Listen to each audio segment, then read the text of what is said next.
मुंबईमधल्या railway स्थानकांवरच्या पाण्यामध्ये धोकादायक आजार पसरवणारा ई कोलाय जीवाणू असल्याची बाब समोर आली आहे। सीएसएमटीसह 4 स्थानकांवरील वॉटर कूलरच्या पाण्यामध्ये ई कोलाय हा जीवाणू सापडला। यासोबतच भिवंडी, कल्याण, लोणावळा या स्थानकामध्ये देखील अशीच परिस्थिती आहे। देशभरामधील 8 स्थानकांच्या वॉटर कूलरच्या पाण्याचे नमुने तपासण्यात आले। रेल्वे नियमाच्या नुसार पाणी पुरवठा यंत्रणेची वर्षातून किमान 2दा तपासणी अपेक्षित आहे। मात्र कॅगच्या पाहणीमध्ये 15 रेल्वे झोनमधील 436 स्थानकांवरती पाणी तपासणीसाठी आवश्यक टेस्ट किट हेच उपलब्ध नसल्याचं सापडलंय। यामध्ये मध्य रेल्वेच्या 28 स्थानकांचा समावेश आहे। ई कोलाय जीवाणूच्या काही प्रकारांमुळे अतिसार आणि अन्न विषबाधा होऊ शकते, त्यामुळे प्रशासनाकडे याकडे लक्ष देण्याची गरज आहे।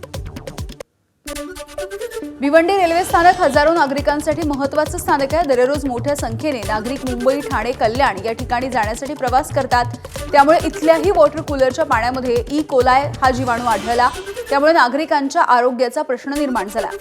कॅगच्या अहवालानंतर रेल्वे प्रशासनाकडून भिवंडी रोड या स्थानकावरच्या पाण्याची पुन्हा एकदा तपासणी करून प्रवाशांना सुरक्षित पाणी उपलब्ध करून देण्याची गरज निर्माण झाल्याचं सांगितलं गेलंय। कल्याण रेल्वे स्थानकामधल्या वॉटर कूलर रूममध्ये अस्वच्छतेचं साम्राज्य आढळलं। तिथे प्रवाशांच्या जीवाशी खेळ सुरू आहे। या रूममध्ये इंजेक्शनचे निडल देखील सापडले। एबीपी माझानं ही बातमी प्रसारित करताच रेल्वेची स्वच्छता टीम ही तातडीनं वॉटर कूलरचा परिसर स्वच्छ करण्यासाठी दाखल झाली। सफाई कंत्राटदारानं सांगितलंय की या स्टेशन परिसरामध्ये गर्दुल्ल्यांची वस्ती निर्माण झाली आहे। हे इंजेक्शन्स हे नशेचे असू शकतात। स्वच्छता करणं ही आमची जबाबदारी आहे, मात्र इंजेक्शन आणि सुरक्षा बघणं ही आरपीएफची जबाबदारी असल्याचं त्यानं म्हटलंय। आगामी गणेशोत्सवाच्या पार्श्वभूमीवरती राज्यामधल्या खराब रस्त्यांचा आढावा घेण्यासाठी उपमुख्यमंत्री एकनाथ शिंदे हे पुढाकार घेत आहेत। येत्या काही दिवसांमध्ये या संदर्भात महत्त्वाची बैठक होईल, तर गणेशोत्सवाच्या आधी कोकणामध्ये जाणाऱ्यांसाठी महत्त्वाचे निर्णय घेतले जाण्याची शक्यता असल्याचं त्यांनी म्हटलंय। सोबतच मुंबईमधील अर्धवट राहिलेल्या रस्त्यांच्या कामांची स्थिती आणि ती रखडण्याच्या मागची कारणं याचा देखील सविस्तर आढावा शिंदे घेणार आहेत। संपूर्ण कुंभमेळा हा भ्रष्टाचारानं बरबटलाय। कुंभमेळा मंत्री गिरीश महाजन यांच्या नातलगांना आणि जावयाला कंत्राटं मिळत आहेत असा गंभीर आरोप खासदार संजय राऊत यांनी केला। संजय राऊत यांच्या नेतृत्वामध्ये ठाकरेंच्या शिवसेनेनं नाशिकमधल्या खड्ड्यांच्या विरोधात जन आक्रोश मोर्चा काढला। 10 जणांचे बळी खड्ड्यांमुळे गेले। कुंभमेळा मंत्र्यांवरती 302चा गुन्हा दाखल होत नाही तोपर्यंत शिवसेना स्वस्थ बसणार नाही असंही राऊत म्हणाले। नाशिकला दत्तक घेणारे मुख्यमंत्री हे नाशिकचे अनौरस बाप आहेत असंही राऊत म्हणाले। जन आक्रोश मोर्चामध्ये आणलेला रेडा आता शिंदे आणि भाजपच्या नगरसेवकांच्या घरामध्ये घुसवू असा इशारा देखील राऊतांनी दिलाय। माझ्याकडे मगाशीच कागद आले आहेत।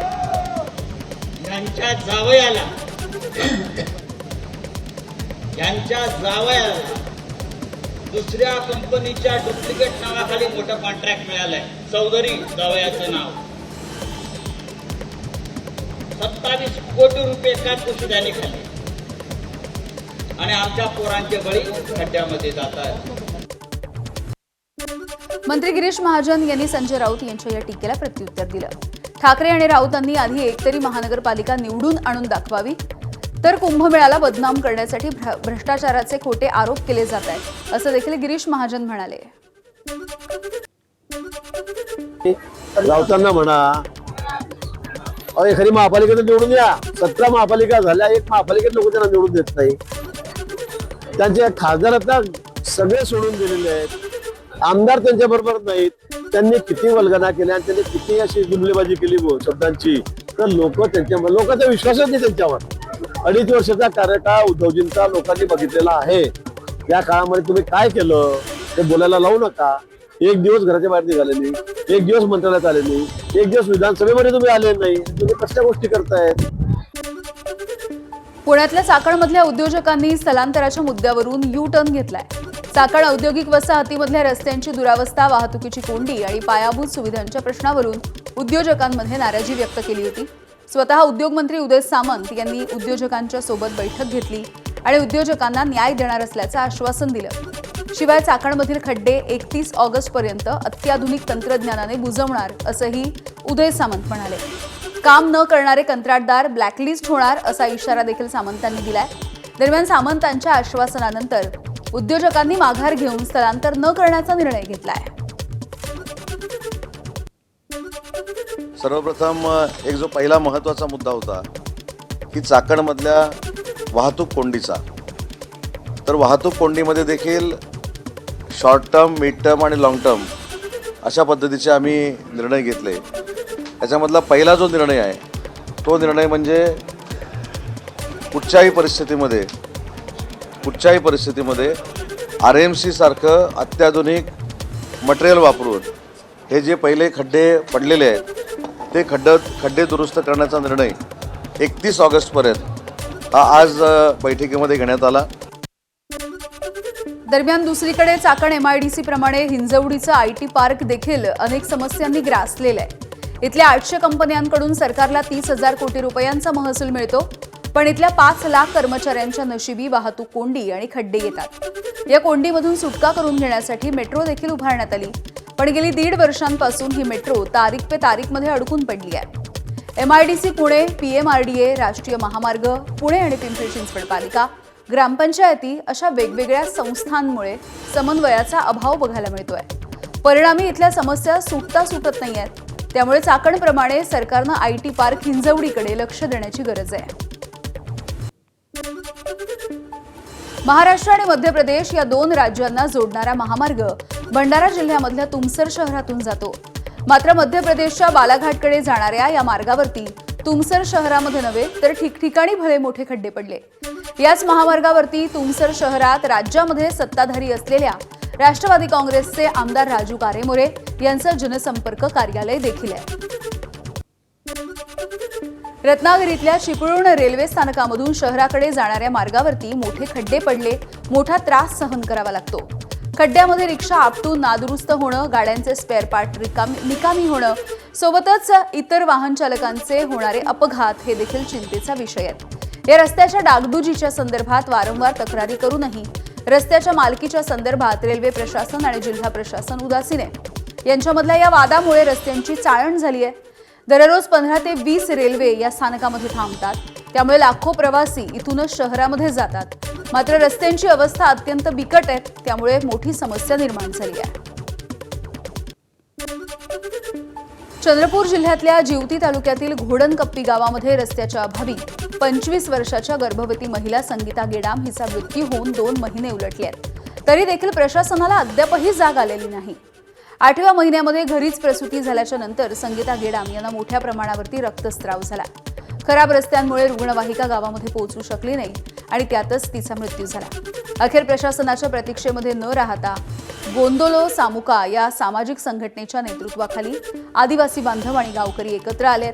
त्यांनी श्रमदानाच्या माध्यमातून तेलंगणा सीमेवरच्या या दुर्गम गावासाठी रस्ता तयार करायचं काम हाती घेतलंय.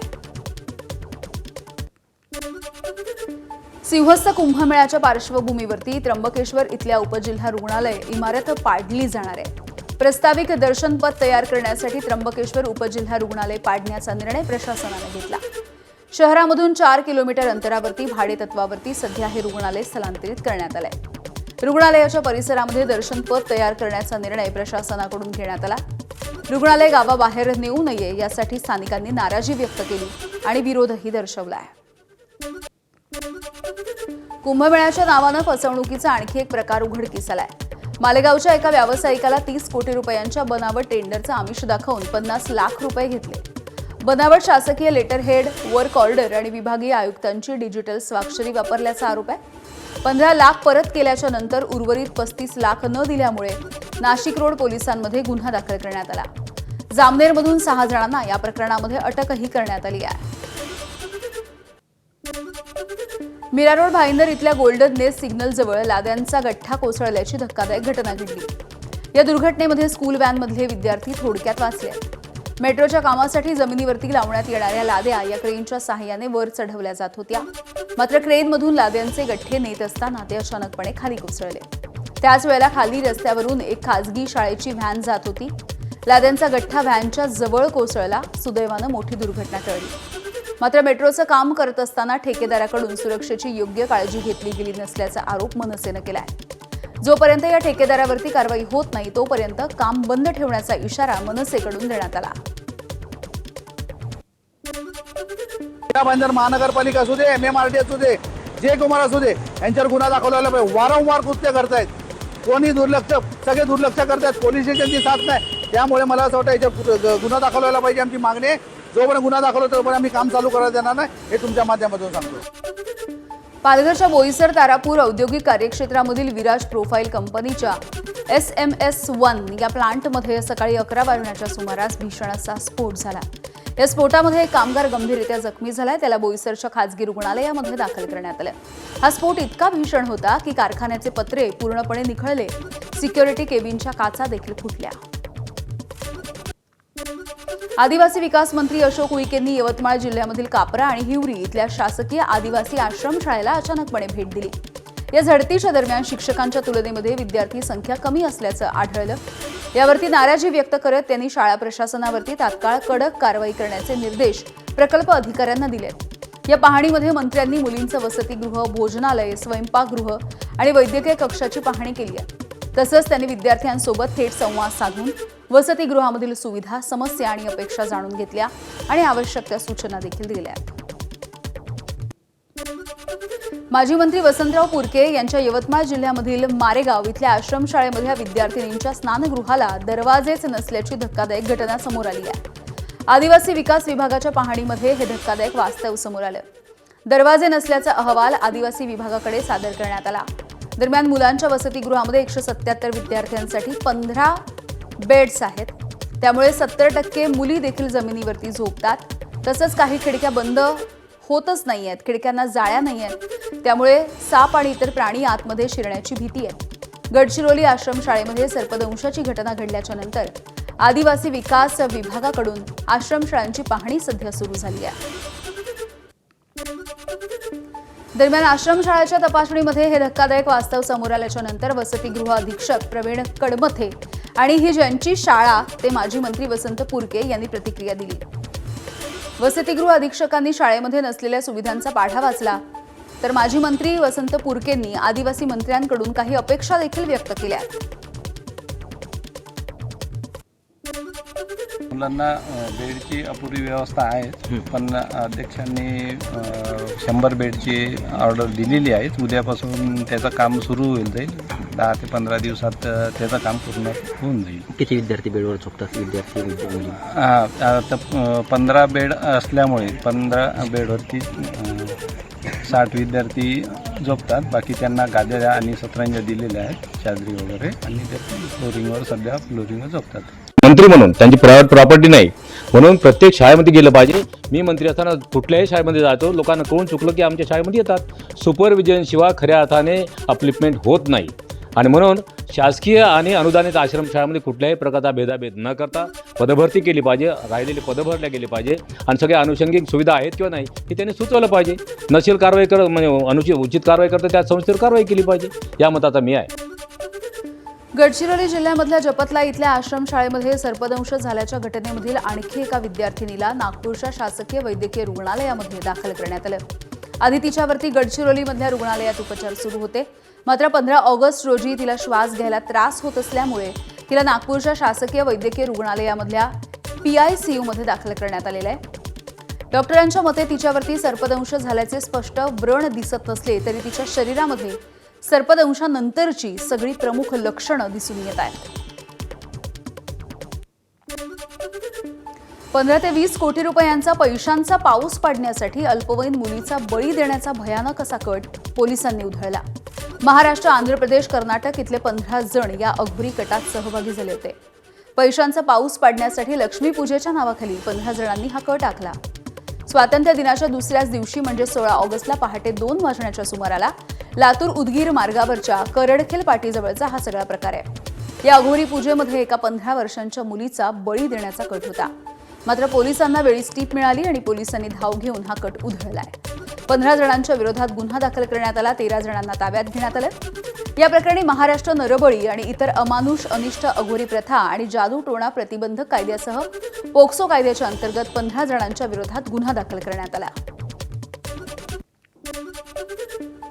ही सर्व मंडळी पैशाचा पाऊस पाडण्यासाठी वेगळ्या पद्धतीची लक्ष्मी पूजा करणार होते असं चौकशीमध्ये निष्पन्न झाल्यावरून या बाबतीमध्ये गुन्हा नोंद करण्यात आलेला आहे. यामध्ये जवळपास 15 लोकांविरुद्ध आता हा गुन्हा नोंद आहे. त्यापैकी 13 लोकांना अटक करण्यात आलेली असून त्यांची चौकशी या ठिकाणी सुरू आहे. नालासोपाऱ्यामध्ये एक धक्कादायक अशी घटना घडली. अवघ्या 14 वर्षांच्या मुलीला कामाच्या बहाण्यानं बोलावून तिच्यावरती अत्याचार झाले. मुलीला जीवे मारण्याची धमकी देत 2 जणांनी तिच्यावरती अत्याचार केल्याचा आरोप आहे. एवढ्यावरच न थांबता या घटनेचे व्हिडिओ काढून ते सोशल मीडियावरती व्हायरल करण्यात आले. त्यामुळे खळबळ माजली आहे. तसंच पीडितेच्या भावाला जीवे मारण्याची धमकी देऊन घरच्यांना काहीही सांगू नये असा दबाव टाकण्यात आला. अखेर या पीडितेनं धाडस केलं, तुळींज पोलीस ठाणं गाठलं आणि या प्रकरणी तक्रार दाखल केली. या प्रकरणामध्ये पोलिसांनी 17 वर्षांच्या 2 अल्पवयीन आरोपींना ताब्यात घेतलंय. घरामध्ये फर्निचरचं काम करत असताना बेडरूम आणि बाथरूममध्ये छुपे कॅमेरे बसवून त्यामधून तयार करण्यात आलेल्या अश्लील व्हिडिओच्या आधारे महिलांना धमकावून त्यांचं लैंगिक शोषण केल्याचा आरोप एका कार्पेंटरवरती करण्यात आलाय आणि या प्रकरणी आरोपी कार्पेंटरवरती पोलीस ठाण्यामध्ये गुन्हा देखील दाखल झाला. अकोल्यामधल्या एका प्रतिष्ठित सोसायटीतला हा सगळा धक्कादायक प्रकार आहे. कार्पेंटरच्या मोबाईलमध्ये महिलांचे आक्षेपार्ह व्हिडिओ देखील आढळल्याची माहिती पोलिसांनी दिली आहे. मोतीउर रहमान शेख असे आरोपीचं नाव आहे. तो पश्चिम बंगालचा रहिवासी आहे. पैसे कमी पडले म्हणून माणूस कुठल्या थराला जाऊ शकतो याचं ताजं उदाहरण पुण्यातून समोर आलंय. उत्तर प्रदेशामधील बांदा जिल्ह्यातील 19 वर्षीय ओम प्रकाश गौरीशंकर यानं मोठ्या भावाकडून पैसे मिळवण्यासाठी स्वतःच्या अपहरणाचा बनाव केला. कुटुंबाला विश्वासात घेण्यासाठी त्यानं स्वतः ढसाढसा रडल्याचा व्हिडिओ बनवला आणि सुखरूप सुटका करून घेण्यासाठी 5 लाख रुपयांची मागणी केली. कुटुंबानं शहाजहांपूर पोलिसांमध्ये तक्रार दिल्याच्या नंतर उत्तर प्रदेश पोलिसांनी पुणे पोलिसांना माहिती दिली. पुणे पोलिसांनी मोबाईल ट्रॅक करून खडकीमधील क्राऊन प्लाझा लॉजमध्ये धाड टाकली. तिथे कुठलेही अपहरणकर्ते नव्हते. स्वतः गौरीशंकर तिथे बसून हा प्लॅन आखत होता. चौकशीच्या दरम्यान त्याने या सगळ्याची कबुली दिली आहे. आज पहिला श्रावण सोमवार असल्यामुळे नाशिकच्या त्र्यंबकेश्वरमध्ये भाविकांची मोठी गर्दी झाली. पहाटेपासून मंदिर भाविकांसाठी खुलं करण्यात आलं आणि भाविक देखील रात्रीपासून त्र्यंबक शहरामध्ये पोहोचले आहेत. जवळपास 3 तासानं दर्शन होत आहे. 2 ते 3 किलोमीटरच्या रांगा सध्या लागलेल्या आहेत. पहिल्या श्रावणी सोमवारच्या निमित्तानं राज्यभरातील शिवमंदिरामध्ये दर्शनासाठी भाविकांची गर्दी होती. 12 ज्योतिर्लिंगांपैकी शेवटचं ज्योतिर्लिंग असलेल्या संभाजीनगरमधल्या घृष्णेश्वराच्या मंदिरामध्ये दर्शनासाठी पहाटेपासून भाविकांनी गर्दी केली. घृष्णेश्वराच्या चरणी नतमस्तक होण्यासाठी राज्याच्या आणि देशाच्या कानाकोपऱ्यामधून भाविक इथे दाखल झालेत. हर हर महादेवच्या जयघोषानं घृष्णेश्वराचा हा परिसर दुमदुमून गेलाय. महाराष्ट्रामधील प्रसिद्ध तीर्थक्षेत्र असलेल्या संगमेश्वर तालुक्यातील मारळ इथल्या मार्लेश्वर मंदिरामध्ये श्रावण महिन्याच्या पहिल्या सोमवारी भाविकांनी गर्दी केली. शंकराचं जागृत देवस्थान म्हणून ओळखल्या जाणाऱ्या या मंदिरामध्ये हर हर महादेवाच्या जयघोषानं परिसर दुमदुमून गेला. सह्याद्रीच्या कुशीमध्ये वसलेल्या या देवस्थानाच्या 4ही बाजूंना उंच डोंगर रांगा आहेत. पावसाळ्यामध्ये डोंगर कड्यांवरून वाहणारे छोटे मोठे धबधबे आणि हिरवाईनं नटलेला परिसर हा मन मोहून टाकतोय. मुंबईकरांचं श्रद्धास्थान असलेल्या बाबुलनाथ मंदिरामध्ये भगवान शंकराच्या दर्शनासाठी भाविकांची मोठी गर्दी केली. पहाटेपासून भाविक मंदिरामध्ये दाखल झाले. हर हर महादेवाच्या जयघोषानं हा परिसर भक्तिमय झाला. श्रावणामधील पहिल्या सोमवारच्या निमित्तानं बाबुलनाथ मंदिरामध्ये विशेष पूजा देखील आयोजित करण्यात आली होती. अंबरनाथच्या प्राचीन शिवमंदिरामध्ये आज पहिल्या श्रावणी सोमवारच्या निमित्तानं भाविकांनी गर्दी केली आहे. भाविकांची रांग उल्हासनगरच्या कैलास कॉलनीपर्यंत पोहोचली. श्रावणी सोमवारी अंबरनाथच नव्हे तर मुंबई, ठाणे, रायगड, नाशिक आणि पुणे अशा वेगवेगळ्या जिल्ह्यांमधून भाविक या प्राचीन शिवमंदिरामध्ये दर्शनासाठी येत असतात.